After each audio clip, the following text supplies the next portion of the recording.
नाज़िन मंसूर ढंढ के लगायल कट वधी केतराई गोठ बोड़े छड़िया आहिनि। इंडस हाईवे पानी हेठ अची वियो आहे।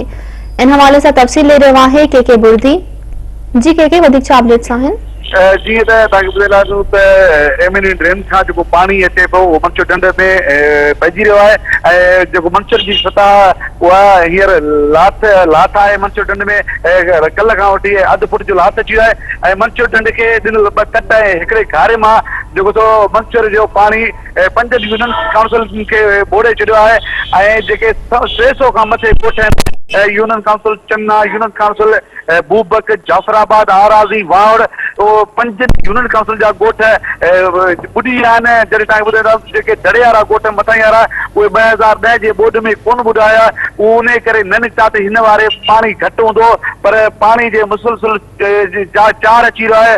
पाणी 2010 जे निस्बत तमामु घणो आहे पाणी। हाणे जेके मथां ई दड़े वारा ॻोठ आहिनि उहे बि ॻोठाणा पंहिंजे ॻोठनि में फाथल आहिनि। उहे पंहिंजो सामान न कढी सघिया आहिनि ऐं हू रेस्को लाइ जेको सो अपीलूं करे रहिया आहिनि। पर ज़िले इंतिज़ामिया वटि का बि सहूलियत मुयसरु न आहे। जीअं त असांजी DC सां ॻाल्हि ॿोल थी आहे, हू चए थो मूं वटि ॿेड़ियुनि जी सहूलियत कोन्हे जो माण्हुनि खे रेस्को कयां, माण्हुनि खे कढी सघूं। ॿेड़ियुनि जी खोट आहे जंहिंजे करे माण्हू नथा कढी सघूं। तव्हां ॿुधाईंदो ॻोठनि में जेको सो माण्हू वॾे तइदाद में मथां वारा ॻोठ आहिनि, सांगपुर, भूतड़ा, खबरोट, आराज़ी, भूबक, इन्हीअ समेत 30 खां मथे मथां वारा ॻोठ आहिनि। उहे ॻोठनि में माण्हू फाथल आहिनि, उन वटि ॿेड़ियुनि जी सहूलियत कोन्हे।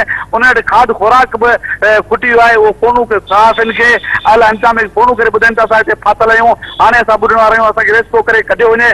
पर माण्हू पंहिंजी मदद जी अपील करे रहिया आहिनि। जेको सो जेके इंडस हाईवे रोड उहो मुकमल तौर सेवण खां वठी फांसेदाबाद ताईं ॿुॾी वियो आहे। ऐं जेको सिम नालो आहे पंहिंजो भाण खे ऐं ॿियनि 2 यूसी बंबा टी हुनखे सिम नालो विझो आहे। उन ते बि पाणी जो दबाव वधी वियो आहे। ऐं जेको मंसूर जो पाणी आहे 5 यूनिट खे ॿोड़ण खां पोइ सिम नाले खे ऐं सिंधु दरिया जे बंद सां टकराइजी वियो आहे। हीअं पाणी जो सतह वधंदो थो वञे ऐं माण्हू सख़्तु मुश्किलातुनि खे मुंहुं ॾेई रहिया आहिनि। जी